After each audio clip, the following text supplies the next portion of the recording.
Good evening. I know we're a couple minutes late, but we wanted to make sure everybody had a chance to get in and get seated. So I'd like to welcome you tonight, and we are really, really pleased to see such great attendance.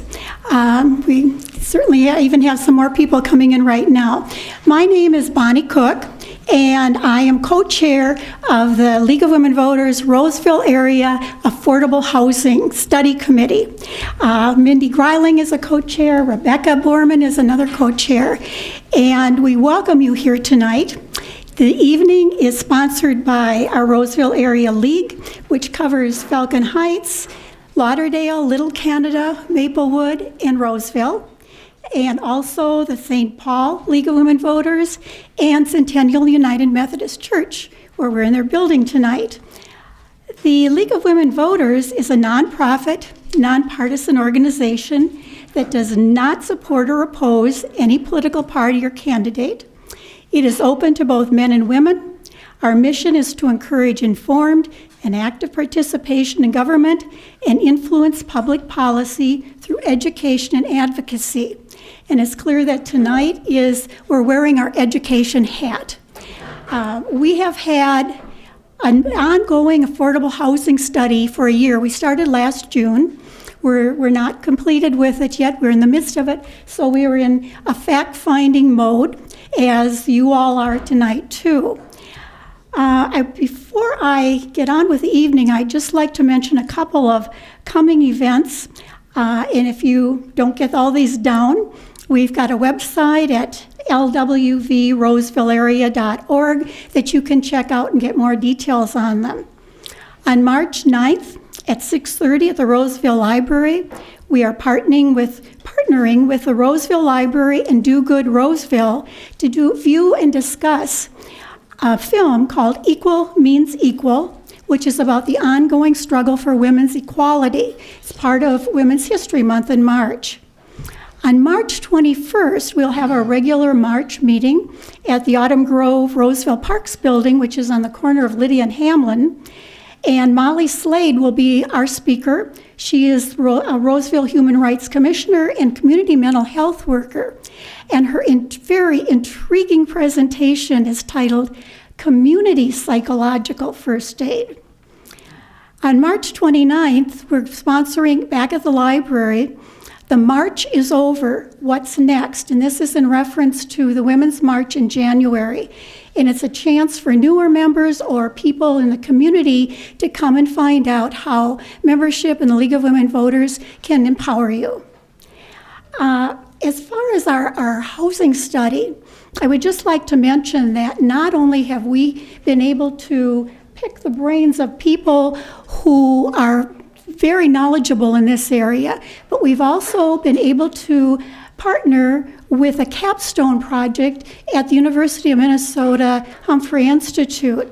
And by that, I mean we have a project going on where graduate students who are very close to graduation, they'll be graduating this spring, are culminating their experience by taking all that they've learned in classes and using those tools in a research project.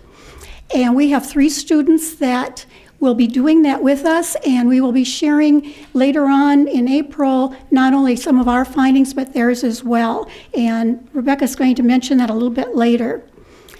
I know tonight that we have several local and county officials and staff here, state legislator, and I would like those people, we're very pleased that they've come to gather information along with us. So I would appreciate it if they would stand. And then I would like them each to just give their name, because we may not all recognize you for different communities, and just say your name and what your position is. Kathy, why don't we start with you? Kathleen Dillon, Maplewood City Council. Peter Fisher, House Representatives 43A, which is Maplewood, White Bear, and Montague.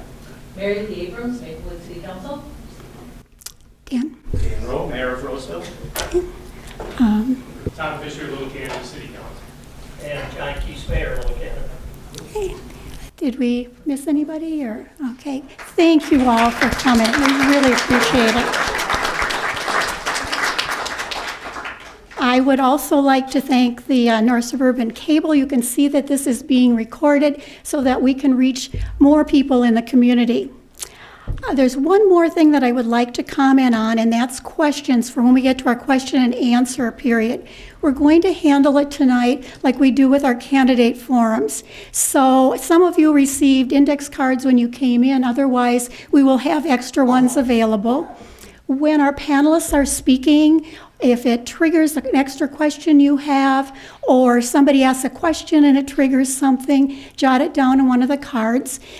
If you have more than one question, it is really helpful if you only put one question on a card so they don't get mixed up. And if you're looking for the expertise from one of our panelists, jot down their name as well. And then we will be collecting them, and Rebecca will read them from the podium so that everyone can hear the questions well. With that, I will pass it on to Rebecca, who will start our evening off. First, I'd like to introduce Dr. Ed Getz. He's from the University of Minnesota and director of the, oh my God, I got it, Center for Urban and Regional Affairs. Thank you. And I also like to represent State Representative Alice Hausman, who is won Legislator of the Year for her work on areas including affordable housing from NAMI, which is the National Alliance for the Mentally Ill. And then finally, I'd like to introduce John Slade, who is the community organizer for MICA, which is the Metropolitan Interfaith Council. First, what we want to do is ask each panelist to take up to 5 minutes to explain their role in affordable housing. And if we could start with you, maybe, Ed? Sure.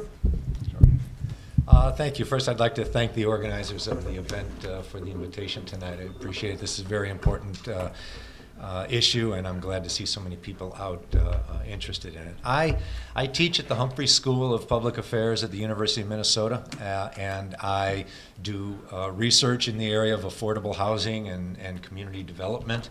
And I'm also the director of the Center for Urban and Regional Affairs at the university. So unlike the other two panelists, my work isn't directly in the legislature or the provision of affordable housing or its advocacy, but the work that I do, hopefully, if it's done well enough, provides information for those who are doing work in this area. I have served on the board of directors of a couple of nonprofit organizations that build affordable housing in the Twin Cities. I have served on a couple of legislative advisory bodies as well. But I think probably my work is mainly focused on the research that I do. I've conducted a research of the Livable Communities Act, which was the legislative initiative that really formed the context of affordable housing regionally through the 1990s and the first decade of this century. Did a couple of studies on the implementation of the Land Use Planning Act, which provides the context for local communities when they plan for affordable housing. So we did studies of high growth suburban areas and how they've planned for affordable housing and what those plans generated in terms of affordable housing. And unfortunately, the story there isn't a very good one, but we can talk about why that is later if you're interested. At Cura, we have just started a study of gentrification in the Twin Cities, looking at where affordable housing is being lost in some parts of the metro area.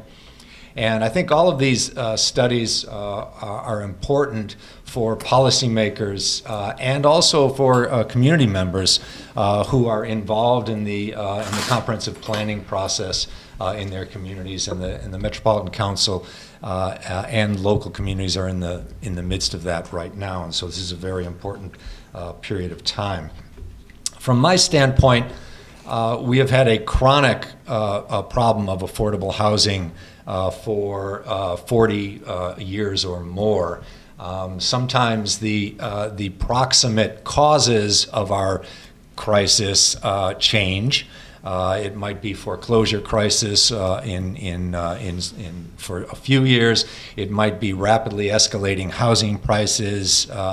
But it seems to me that no matter what the economic situation is, whether it's one of growth or decline or stagnation, we tend to fall farther behind on this challenge of building and maintaining enough affordable housing in the metropolitan area. And that gives all of us a lot of work to do, and gives community members a lot of work to do as well. I think I'll just keep it at that, and we can spend more time in the Q&A. Thanks. Alice? Well, those of you who have known my legislative work know that the longer I was there, the more focused I became on infrastructure. And then there was this outcome. As a result of that, I began to discover this one piece of infrastructure that we had rather been underfunding in the bonding bill, in the capital investment bill, and that was housing. It was a new area for me, and I had a lot to learn. And so I began to learn, to hear the statistics, to hear the stories, and soon you discover that housing is basic to everything. Nothing else in your life can go well if you don't have a safe place to sleep at night. And I'm always encouraged when I hear affirmation of that from other sources. And so when I read an editorial in the Star Tribune that Augsburg leads the call for campus equity, as they understood the importance of diversity in their student population, I read that they had sought to identify and reduce barriers to college success that often impede students of color.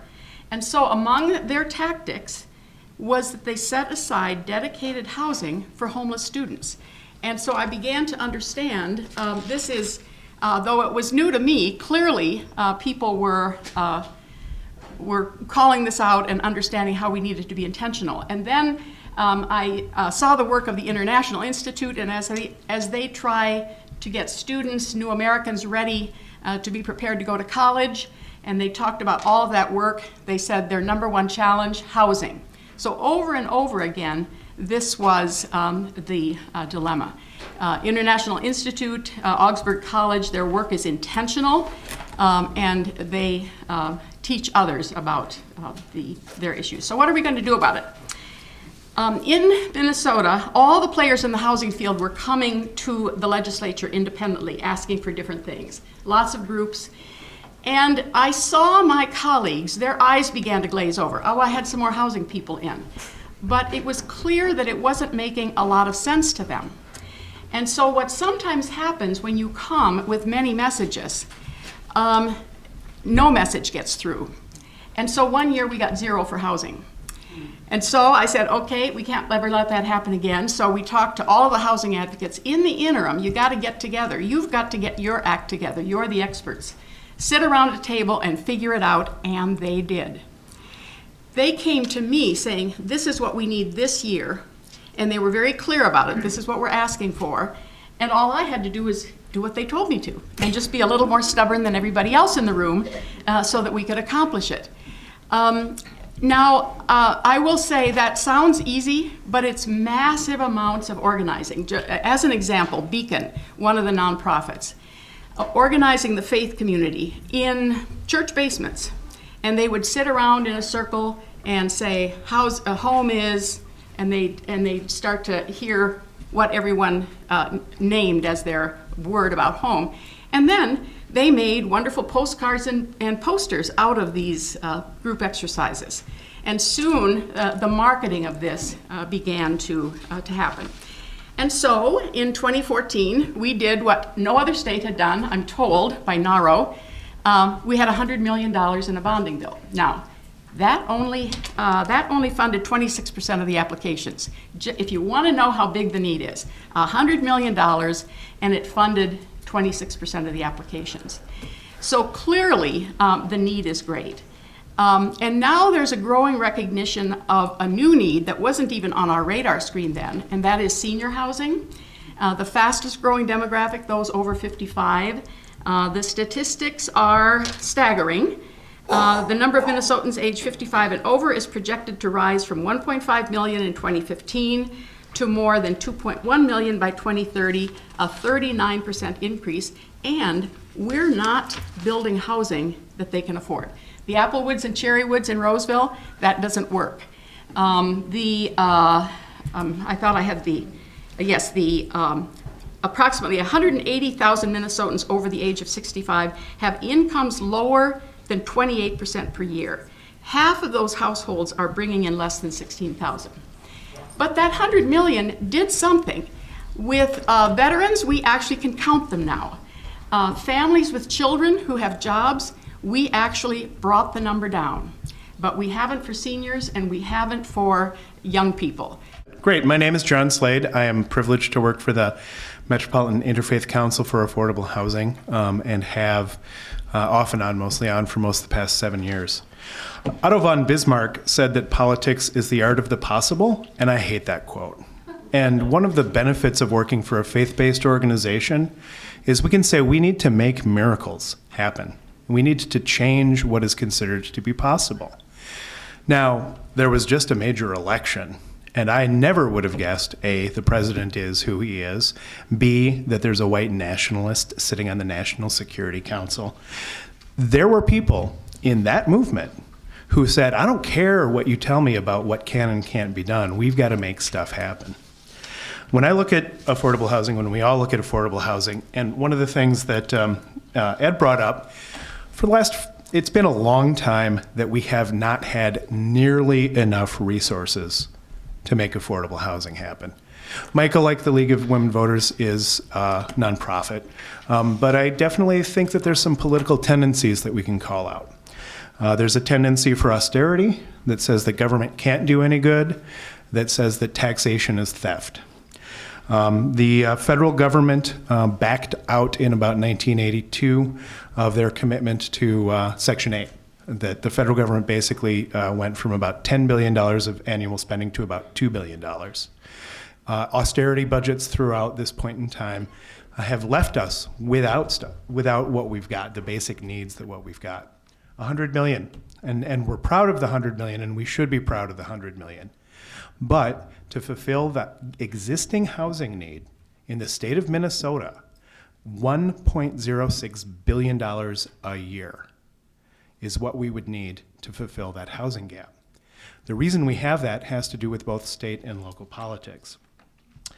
At the same time that we've had tax cuts to fund the rich, tax cuts to reduce the burden on corporations, deregulation, and lax supervision, we have had skyrocketing income inequality. And we feel that you cannot understand the situation that's happening now without understanding how that big part of the economy has changed and what it means for things to change. To keep people split, to keep that income inequality happen, racism is on the rise.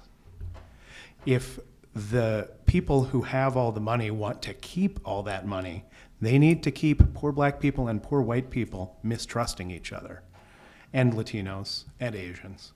All of that has to happen. At the same time, we get disdain for the poor. As part of some of the fair housing actions that have been going on in town, we've been looking at redoing or looking again at the question, what keeps people from getting the fair housing that they need? And so I was privileged to sit with about a dozen people in the east side of St. Paul, where I live, and find out that the landlords are running out of control. They're asking for triple damage deposits and nobody gets them back anymore. They're asking, Section 8 voucher acceptance is declining all over. Because our economy is increasing, and Ed might have good stats on this, the amount of low apartments built in the 60s and 70s that are being bought, kicked out, you jack it and flip it. You jack up the rents, you flip it over, and that's happening quite a bit in other areas. One of the things that happens because we have too much austerity, we're choking on austerity, means that what little we get, we fight about. And we really have to avoid that kind of zero-sum thinking. Micah believes that there should be affordable housing in every community in the metro area. We believe that each community in the metro area should have investment in it.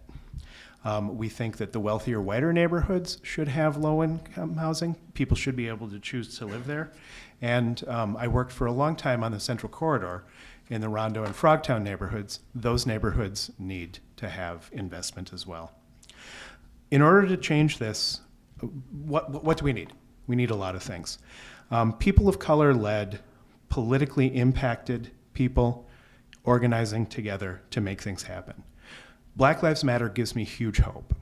The Dakota Pipeline protest, even though it's likely that the Army will kick them all out, gives me huge hope.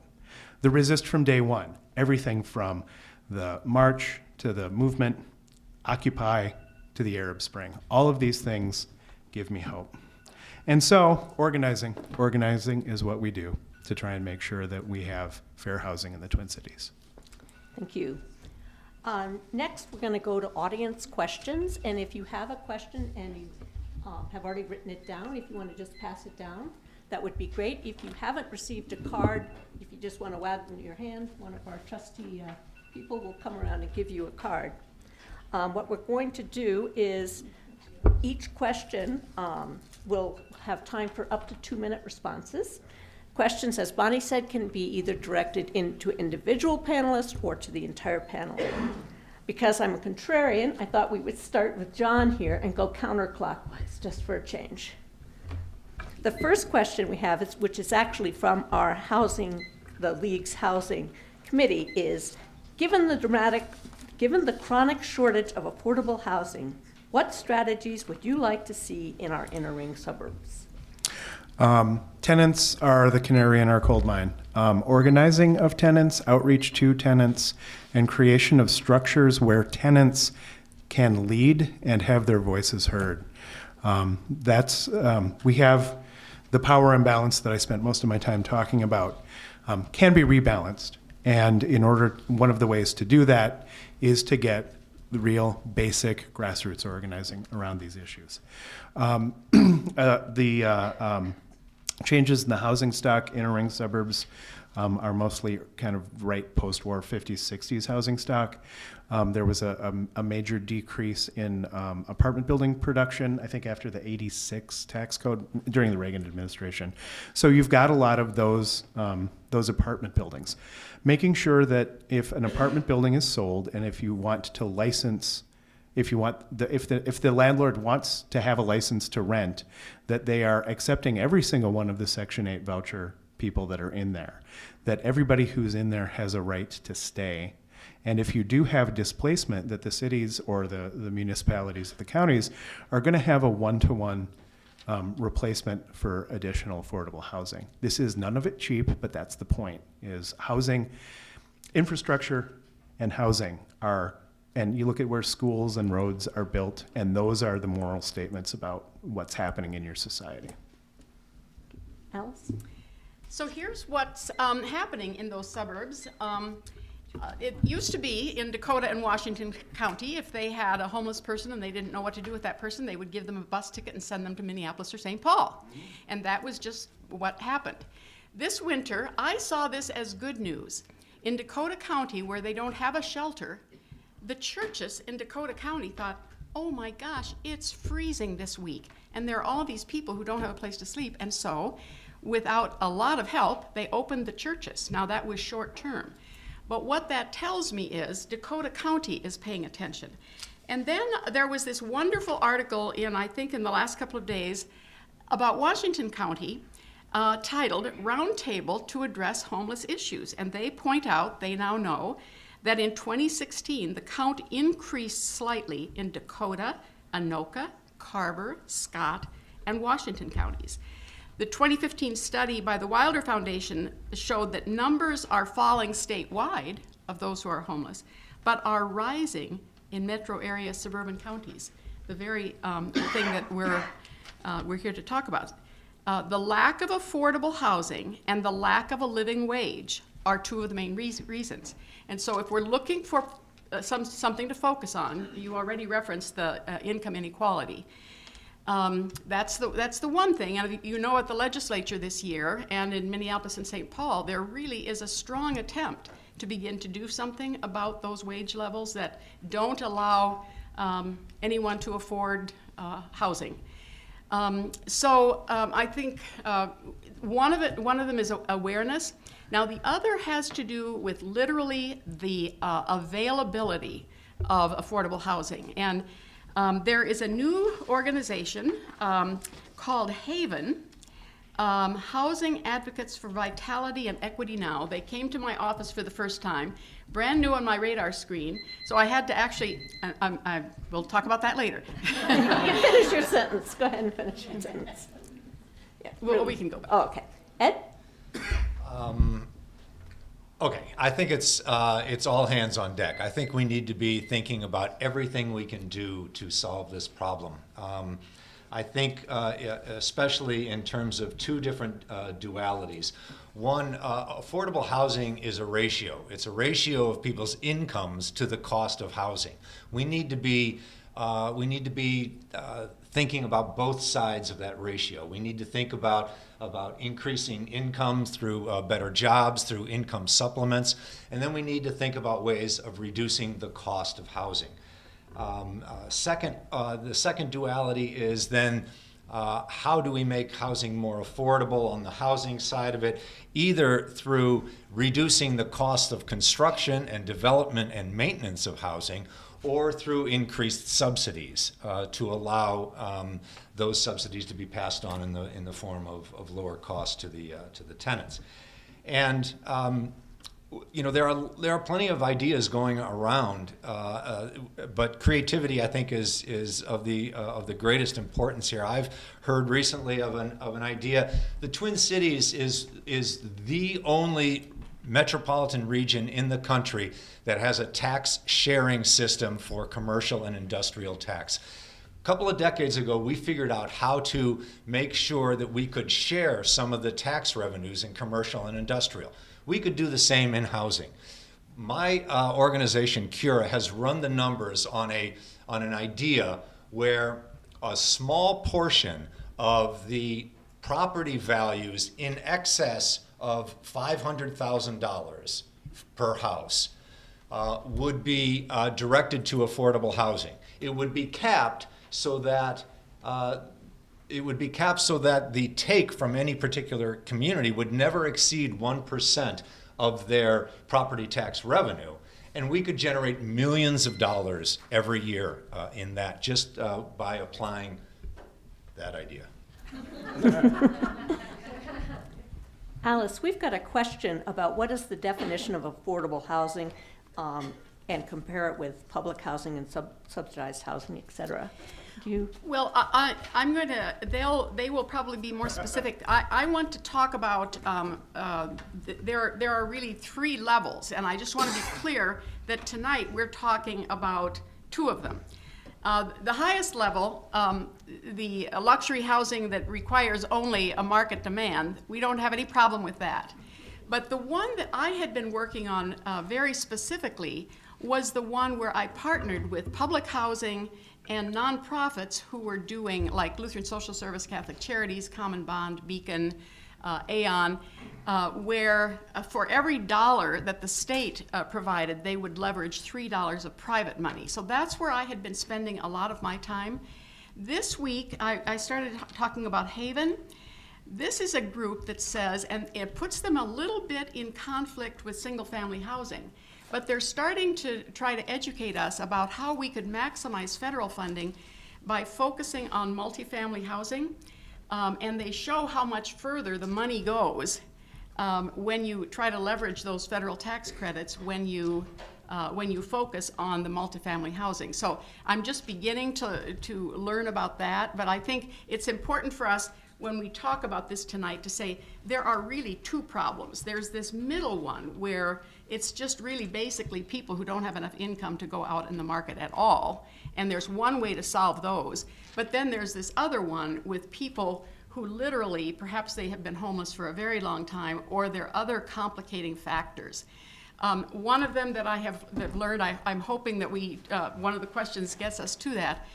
the strong connections between housing and our need for reforming the mental health system, or the connection between housing and our need to reform the criminal justice system.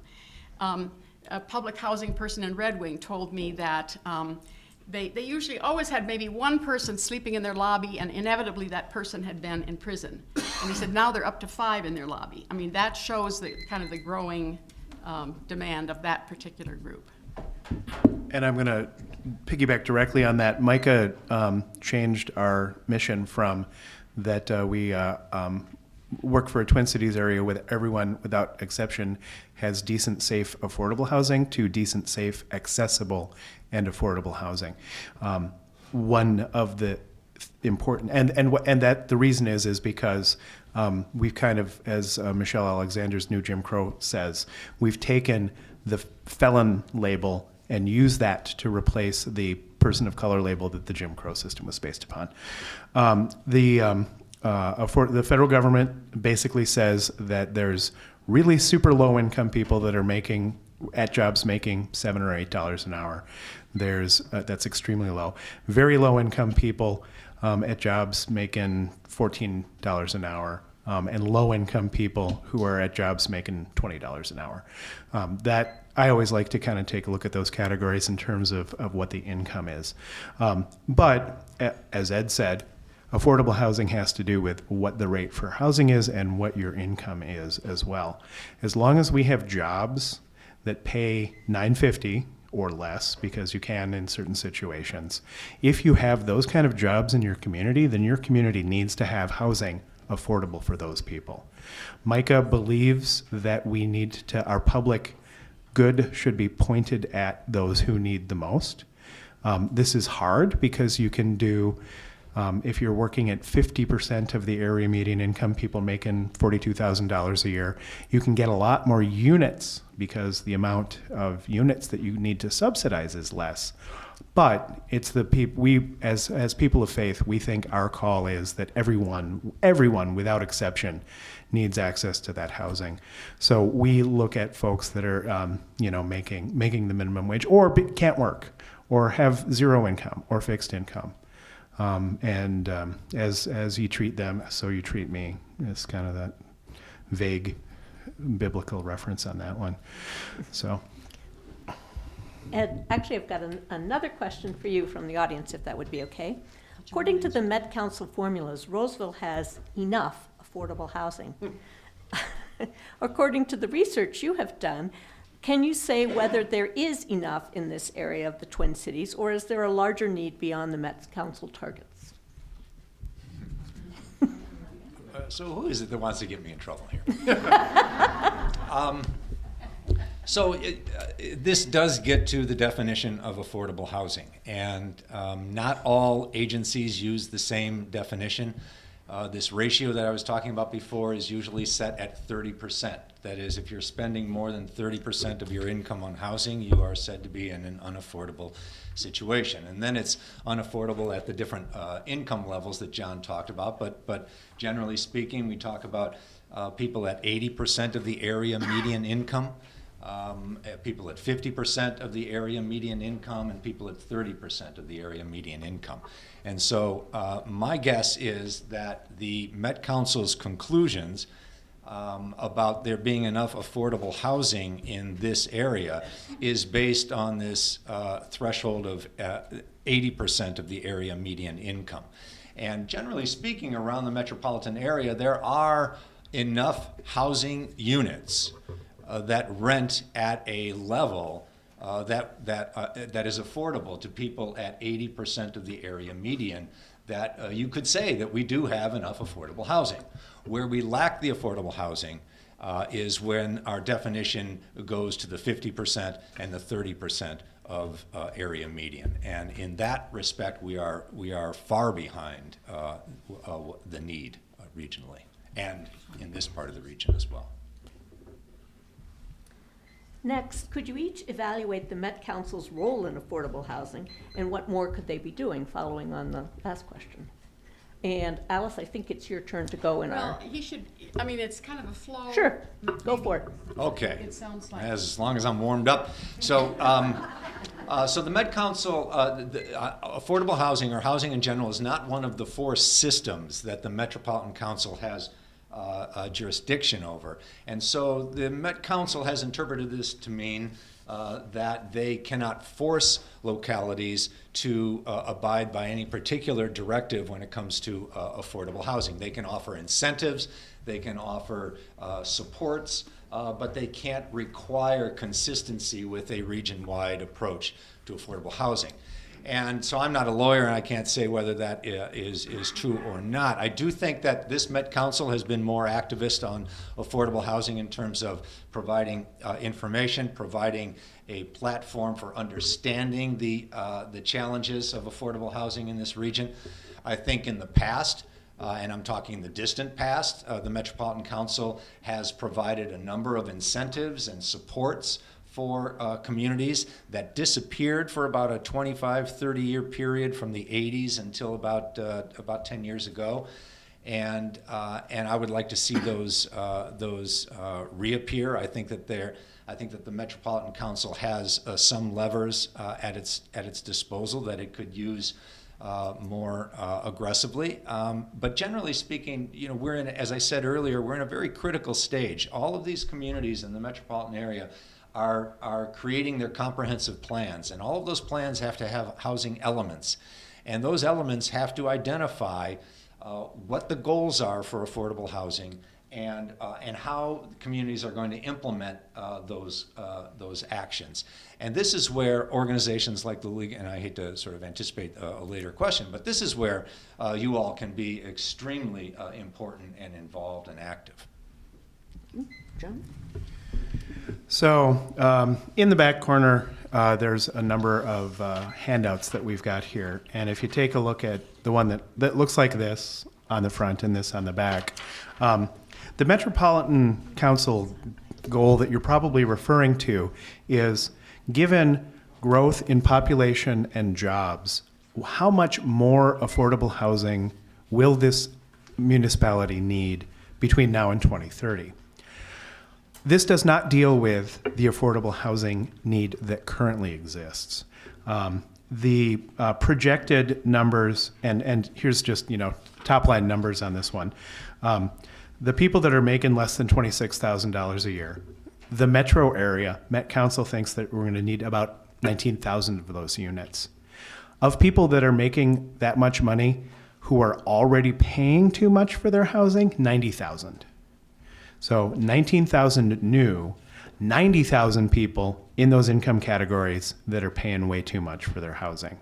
So will Roseville, moving forward in the targets laid out by the Met Council, need much more affordable housing? Maybe not. It's a pretty close-in suburb. Maybe the job growth isn't going to be that much. Are there people hurting badly? Absolutely, yes.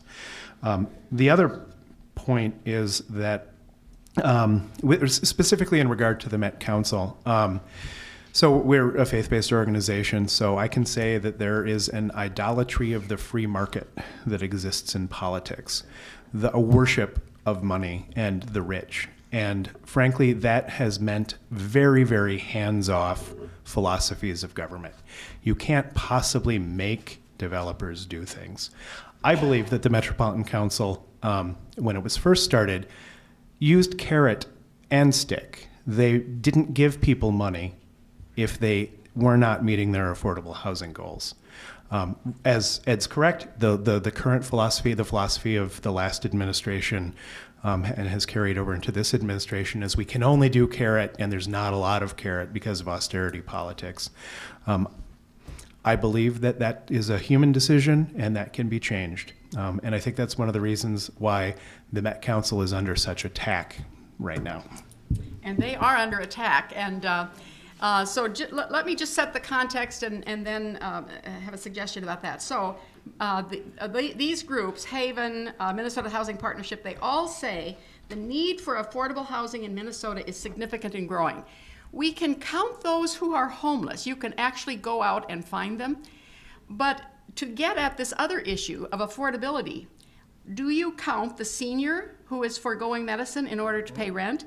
Do you count the children who suffer at school because of lack of housing stability? That's, I think, the kind of conversation that is much more complicated. So some statistics. In Minnesota, 41% of renters are cost burdened, paying more than 30% of their income on housing. Of that, 20% are paying more than 50% of their total income on rent. We're not counting any of that yet. We don't know the struggles in individual people's lives. So this connects me now to Met Council. Since 2010, federal spending on affordable housing has decreased by $2.1 billion, or 4.6%. All of that leads me to say we all have to work. Met Council has to do work. The state has to do more work. The cities, the counties, all of us, to make up for that. And because this is such an emerging problem, we had better be at the table together, first of all, kind of carving out who does what. But I think there's going to be, unfortunately, more work to go around than we can imagine. Okay, the next question, and there's two questions that are a little bit on opposite ends of the spectrum, but I'm going to ask them together. One is, historically, landlords have felt trapped to take Section 8 housing people because there's no way to evict them. Are there any incentives to make tenants less of a risk to the landlord? And is there any way to tighten up or enforce Section 8 landlords who declare themselves as Section 8 friendly, but dig for any reason not to rent to persons with valid vouchers? And you want to start, John? John's taking notes. So. Yeah. He's thrilled. Well, my gut as an organizer says it's not the power imbalance that happens with a Section 8 tenant is there is a person who owns property who has access to legal services, and then a really poor person who's got a stigmatized federal housing voucher. The Fair Housing Listening Circle that we did indicates that Section 8 tenants are routinely discriminated against, that they get smeared by landlords if you disagree with a Section 8 landlord. I guess I'm in fundamental disagreement with kind of the idea that people are trapped to take Section 8. It is something that people can decide to do or not. That being said, there is a pilot program that will give landlords who are accepting those vouchers the ability to recover some costs over and above the deposit that's given. So there is something going for that. And my experience and the experience of the people that live I'm in just south of Harding High School on the east side of St. Paul, is that there's a lot of people who are moving out of Section 8. We found that I started at MICA in 2007 when the housing market was super tight again. And after the explosion created by the gambling in the housing market that caused the foreclosure crisis, we're getting back up to a point where it's getting tight again, really tight again. And so, yeah, people are, throwing in all sorts of requirements. Furthermore, due to unlawful detainer, UDs, unlawful detainer actions where some landlords trying to kick folks out, or anything with a criminal justice system, there's an entire underclass of people that are getting exploited by landlords. So here's my uninformed opinion about this. Anytime a program like that has been around that long, you just know we ought to either throw it out and start over or try for significant reform. When I hear those descriptions, I think also about public housing. And when you're told that the waiting list for public housing in St. Paul is 10 years, what's the point? In 10 years, those kids are going to be grown. And so the traditional ways we have thought about providing, quote, affordable housing or to solve a problem about homelessness, they seem as though their time has come and gone, and that at some point you have to figure out how can we start over. It's sort of how I feel about the mental health system, too. I don't think it's accurate that landlords cannot evict Section 8 tenants. Section 8 tenants have greater protections than regular tenants because they are participants in a federal program. So they have some protections that others have, but it is not actually the case that you cannot evict a Section 8 tenant. I think that in times when the market is weak and sluggish, landlords are more than willing to take Section 8 vouchers. They are more than willing to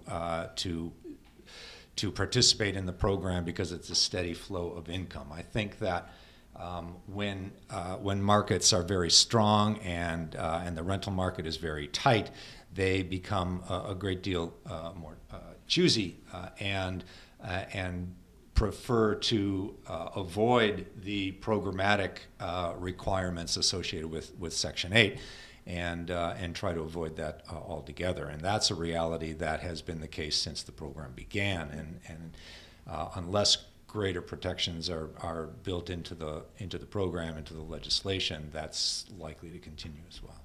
Thank you. Now this question is for Alice. What can be done at the state level to give tenant access to lawyers in eviction courts? You can imagine how difficult it is for me to realistically answer that. I mean, I could talk about what in an ideal world, Sure. But unfortunately, that is not an ideal world. In fact, I mean, here's just one example of the kind of thing we're fighting off. Metro Transit, which serves the urban core, there is a bill that would say that system alone should have an 80% fare box recovery. Not Greater Minnesota, not the suburban transit, just the Metro Transit. That's the kind of meanness I mean, that's the context in which we're trying to make decisions, where you go after the poorest of the poor and you make an extra penalty there, an 80% fare box recovery for people who don't have a car. So it's hard for me to say, here's what we would do, because we would, right now, that's a long ways away from Where we are. where we are. Thank you. And now a question for you, John, which is, do you support the Washington, D.C. law to be applied here, which is that the first purchase rights go to tenants when a rental building is sold? That would be a huge step forward. The situations that happen, or mobile home parks, manufactured home parks, are under the same kind of pressure, and Aon used that law, and the tenants got together and used that law, and they are getting pushed basically to the ground on that. The situation is housing a fundamental human right? If it is, if you want to be a landlord and you want to work within that realm, if there are laws, you will follow them. And if the laws say that you can't take a big apartment complex and kick absolutely everybody out, whether they have federal programs in them or not, you have to actually respect the tenancy of those people, then that's what the laws are. And that's what landlords will operate under. And I can guarantee you, the American economy will not collapse into a pile of steaming ruin if tenants' rights are respected much better. We have had an increase in tenants' rights. There was a Tenants' Bill of Rights that was passed not too long ago that did move forward on that. But once again, we're seeing that this market, this metropolitan area, is really getting hit hard by that, and in some ways, it just wipes out years and years of our hard-clawed victories when 900 units gone in the blink of an eye. And once again, this is because we have an idolatry of the market, and the free market can do anything it wants. And I see a couple of people wanting to. And just something about the whole issue of the renters who are struggling. Do you recall reading in the newspaper, I think it was maybe in December, the issue of application fees and how many application fees a renter might have to pay? And I mean, it was, and then eventually how they're out of money and they can't apply at all. So I have a bill. It was modeled after Washington State, and it was to put some controls on it, that it had to be real costs that you were recovering. Mm-hmm. that bill will not get a hearing. I mean, it responds to a real problem, an identifiable problem that has a solution and that other states have done. But that bill will not get a hearing. I mean, so that's just so that you understand the context in which some of these solutions. Having said that, I will say that housing where we partner with nonprofits, that has become a bipartisan supported program. It's a problem all over the state, and so there, if I have a bill to fund that, 35 people will show up at my office and want to sign on as co-authors, and from both parties. So that, I think we've sort of turned the corner there on the kind of hardest of the, and partly that's because in greater Minnesota, they know that the workers who work in their town can't find a place to live there. They can't afford anything. And so I think they're motivated. That's the affordable housing piece of it. Ed, if you want to comment on this, you can, but I have another question for you as well. Well, let me, the question you asked about the Washington, D.C. law, Right. and part of John's answer highlights this phenomenon of naturally occurring affordable housing, right? And it's this new realization out there that part of the way of solving our affordable housing crisis is to not let it get worse. And therefore to sort of put an eye out on our existing affordable housing and try to preserve it in as many different ways as we can so that it doesn't change. I think that the loss of affordable housing, the conversion of rental properties, remember during the foreclosure crisis when everyone talked about the securitization of mortgages, how your mortgage is sold and chopped up into pieces and owned by people that don't know you, that don't even know what they own, right? Well, the same is happening with multifamily properties. Multifamily properties are shifting from smaller scale ownership to investor owners, and so those buildings are financial assets. They're not community assets to the owners, and that is driving a lot of the conversion and the loss of affordable housing here and across the country. Okay, the next question you've already answered, so I won't ask for your answer again. Right. But it's in some of our cities, the majority of affordable housing exists as single or two-family rentals. What can cities do to ensure naturally occurring affordable housing is well maintained and continues to exist? And are there outside financial resources available to help? So what we haven't talked yet about is how we've got to break out of our mode of the kind of housing we do. You know, you have a single family house, or you have multifamily housing, or you have skyline towers. But we have only begun that. We need far more housing models than that. I'm talking to one architect and developer who have started talking about designing 400 square foot living units. For someone over 55 who has that level of income, 400 square feet would be really a luxury compared to, for example, a tiny house. My dream for Rice Creek Commons, since there are two Ramsey County commissioners in the room, Janice Rettman has arrived now too, I think.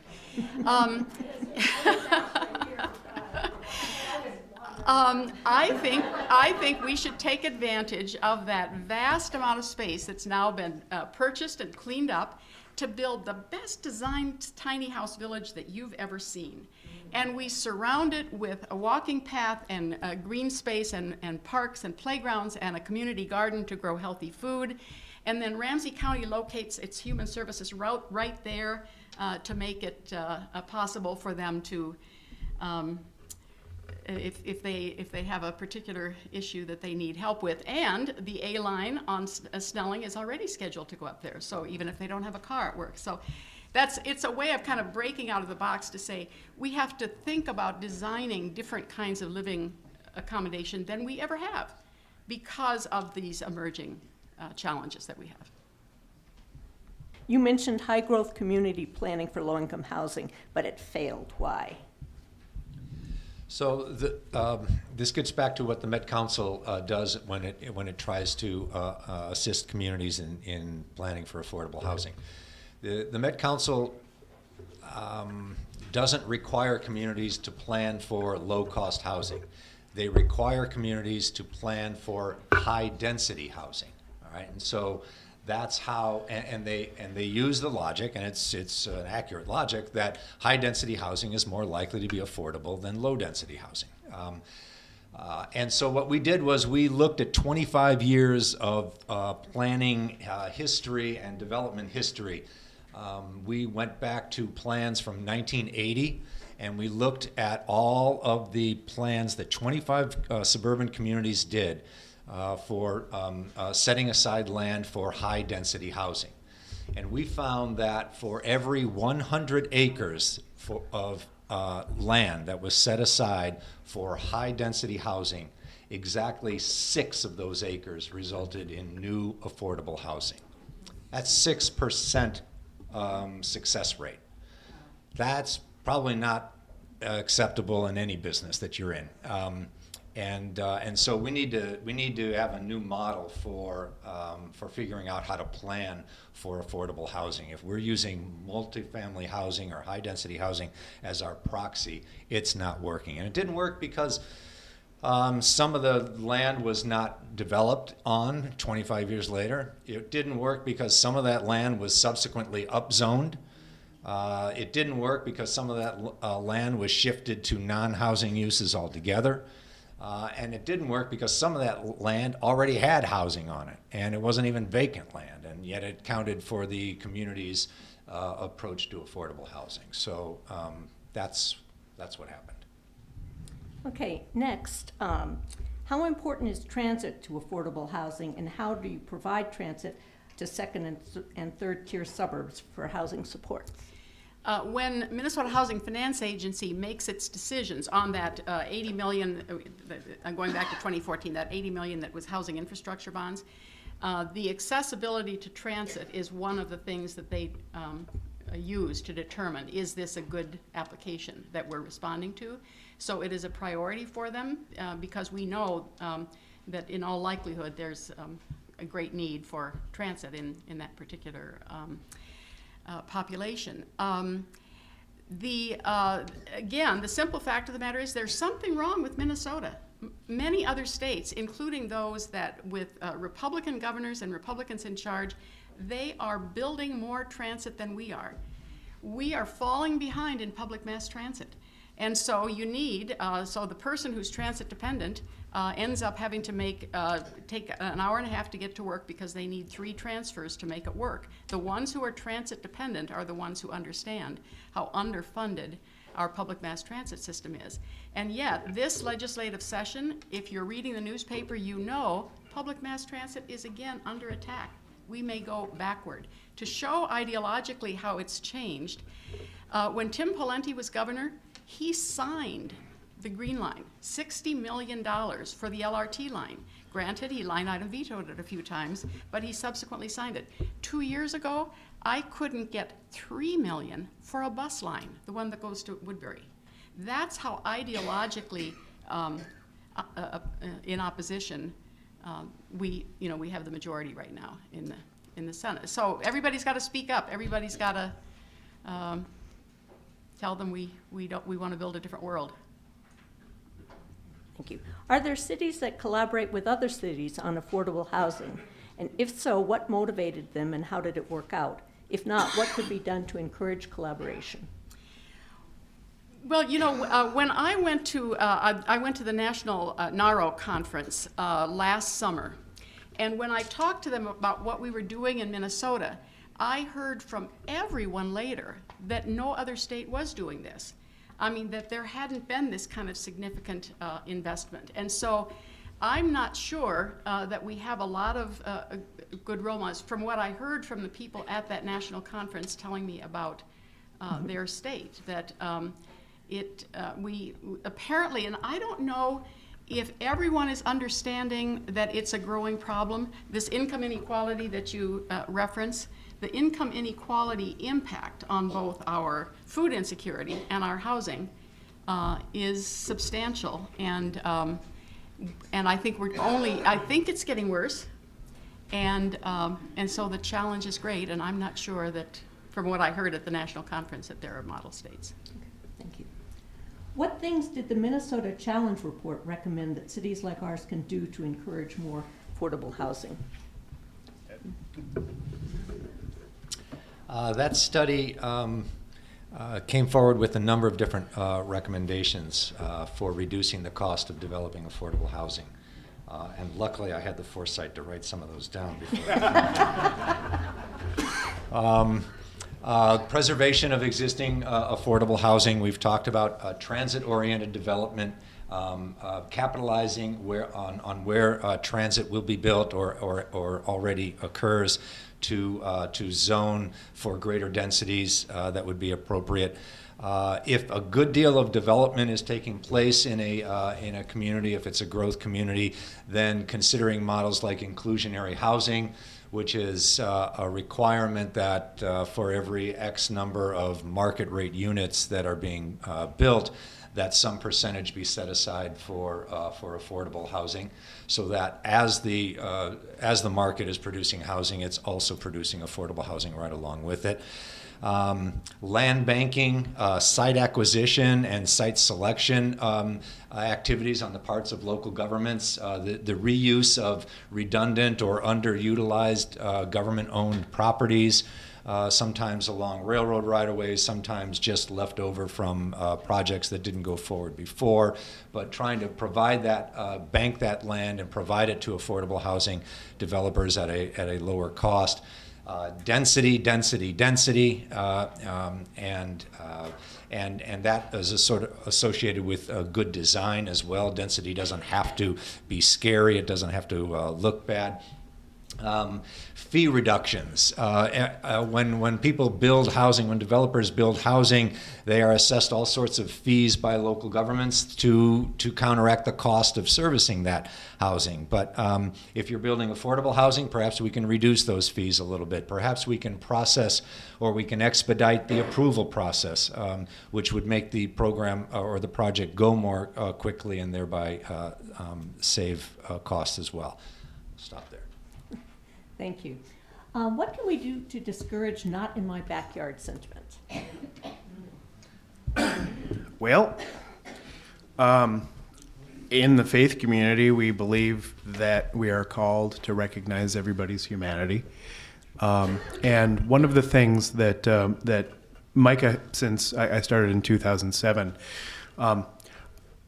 many times the Not in My Backyard campaign has either overt or covert racism involved in it. 25% of white Minnesotans are renters. 75% of black Minnesotans are renters. It is something that you can just say, I'm against affordable housing. We had a fight up in Forest Lake where we were pleased to see a member of their planning commission put into writing that an affordable housing development would bring in people from Gary, Indiana. So that's, the kind of coded racism. And because he put it down in writing, we won that. The Duffy development built it. It's great. And the people that opposed it the most now want to convert everybody to their nearby church. One of the big slides that I use is when we have projections is a sign saying we want white tenants in our white community with the American flag on it. The fact is that this suburb did not, when it was built, if you were black, you could not get the federal government to underwrite your mortgage because the federal government had decided that black people needed to live in the cities. So basically calling out the racism and challenging it directly is one of the things that you can do. You can also go and take a look at the actual studies. You can see if you have jobs like this, what happens. If you can say, okay, take a look at affordable housing projects, another loaded word, and see, do they actually increase or decrease any of the property values? Getting the chief of police to come in and talk about actually how much problem that project, that group of apartments is, can also be used to diffuse some of that. So here's just a little bit of hope about changing hearts and minds. That reference I was making to Dakota and Washington County earlier, they used to give bus tickets to come to Minneapolis and St. Paul. There was no shelter in Dakota County. Washington County has one. But there is no shelter for singles or youth in Washington County. So they said, sending young people to youth crisis shelters in Minneapolis or St. Paul isn't the answer. It just makes it harder for family reunification, changing hearts and minds. Thank you. What programs exist that dovetail mental health, drug, and criminal justice support with affordable housing? Are there any programs we should help start?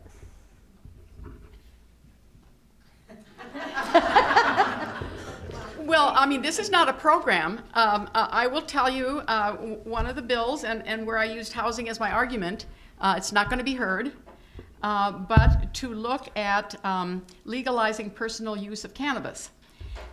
Because of what I said earlier, we have to be very careful who we incarcerate and why, because we change the rest of their lives. The story in Red Wing, where the people you see sleeping in the lobbies because no one will accept them, means they've been in jail or prison. I mean, it just is, it's one of those things that sets them on a course. It's a bill, but it's not going to be heard and it's not going to move. But I mean, you know, there are all sorts of ways that we could turn life around. I don't know whether a single program. I'm not certain that a single program is going to do it. But We've seen that the Second Chance Coalition at the state legislature has worked a lot on those issues. As I was citing earlier, the new Jim Crow kind of lays out how we've criminalized. Anyway, and one of the things I wanted to piggyback, and this is for all y'all from Ramsey County, I just look at the study that said that if you are a person of color in Ramsey County, you're 8 times more likely to get busted for pot use than if you're white. For the study, there are studies that say that drug use among racial groups is different. A lot of those have been discredited. Even that study, which said that there was twice as much use, it's still a 4 times as much. Driving while black is real. You know, all of these things. We wouldn't have a movement like Black Lives Matter if there wasn't this kind of stuff going on. So yeah, it's very real and very hard.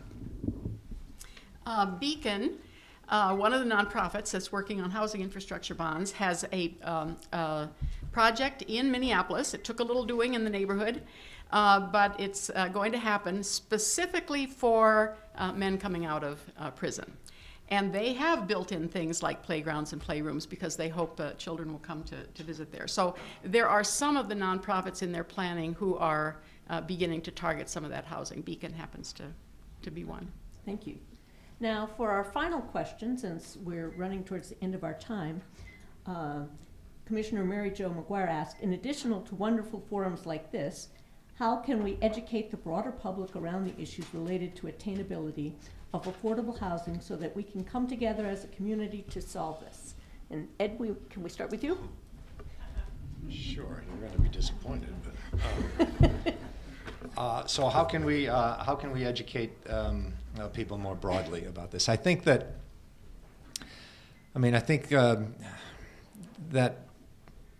in those places where people come together to talk about it, and it's usually to resist affordable housing. It's usually in those NIMBY moments. That's where there always has to be a contingent of people to speak the truth about affordable housing. There needs to be people there to talk about who it is that really lives in this housing, who needs this housing.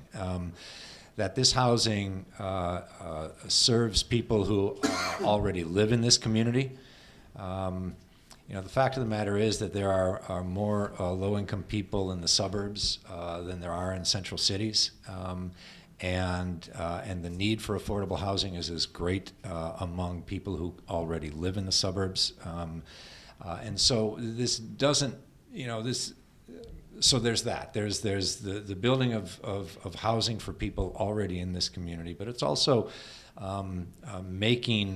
putting a face to affordable housing tenants as well, and talking about what kind of wages is still insufficient to afford affordable housing, and what kinds of jobs you can hold down and still not be able to afford the prevailing rent. Those types of things. So you just have to be at every opportunity to drive those ideas home. John? I'd also like to say, make sure that the next time you have a forum like this, you have people that have been impacted by the affordable housing crisis on the panel. I mean, I like these guys a lot, and I love being here, and it's a great honor, and I want to thank the League and Centennial Methodist for that. Also, groups like Micah, will come to church basements like this or study groups and do that as well. There are other folks that are also doing great work, so you can reach out to us and to other groups like that to educate folks. Also support. There's media wars a lot if you follow national politics that are going on there, and I would say supporting public media is really important because those are the avenues that you can use to get the word out. There are big companies that don't want to hear bad things about big companies out there. And so everything from your neighborhood paper to your local radio station, supporting those. I just wanted to throw in here that next year the League Housing Committee will be focusing on advocacy in our local cities. Go ahead, Alice. And so I'll just play off on that. I have a feeling maybe it's this need for senior housing that will help to turn us around because these are our grandmas and grandpas. And speaking of public radio, NPR did this story. This is a story from California. 75-year-old Marge lost her senior housing 3 years ago. She lives in her car. The car is cramped, but it's softer than cement. It's her home, and she keeps it neat as a pin. Demand for senior housing was so great, the wait list is now closed. The California senior population is expected to grow by 50%. It's a hidden population. So here's where they are. They have 115 parking spaces in church, county, and city lots where you can park safely overnight. Most of them are doing this for the first time in their life at 75 years old. 61-year-old Lisa and 74-year-old Barbara say to us, we support one another. They have women-only parking lots. In those women-only parking lots, they have 7 designated spaces. Of course, by morning, they have to leave. 75-year-old Marge that I was telling you about before, she's on the wait list. She has been told it could take another 7 years, at which point she will be 82 years old. So a gentleman who heard me talk about this at a press conference came up to me after. He said, yes, that's who I see. I was volunteering at a shelter the night before, and that's who I see in line, including a woman with a walker. And I don't know whether maybe this demographic will so capture our hearts that that it will maybe we'll get over the NIMBY thing. We can hope.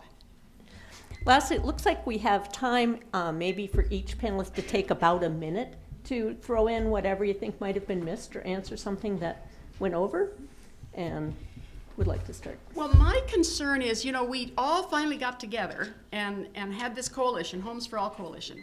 My worry is the problem is getting so big now that it's starting to kind of break up again because people are coming into my office individually with different ideas, and I start to get confused. So the Minnesota Housing Partnership has come in with an idea to increase the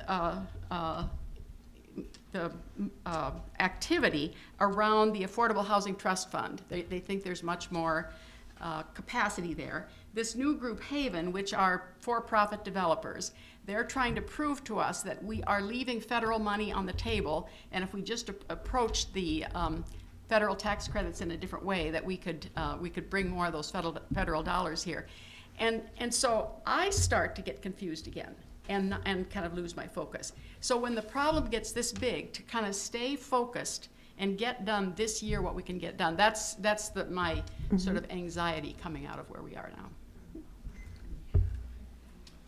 I would simply repeat my suggestion about activism now. As I will say for the third time, this is a critical juncture for communities across the metropolitan area as they plan for affordable housing, as they think about how they're going to address the need, meet the need, or not. And so it will take activism to make people focus on this. And I would I endorse the idea of the attractiveness of housing for seniors, I think that has always been sort of more attractive than affordable housing for families. I will say that I've spoken in other suburbs of the metropolitan area, and I've heard people in the audience say, you know, my son had to move out, my daughter had to move out of this community because their first job doesn't pay enough to afford housing here.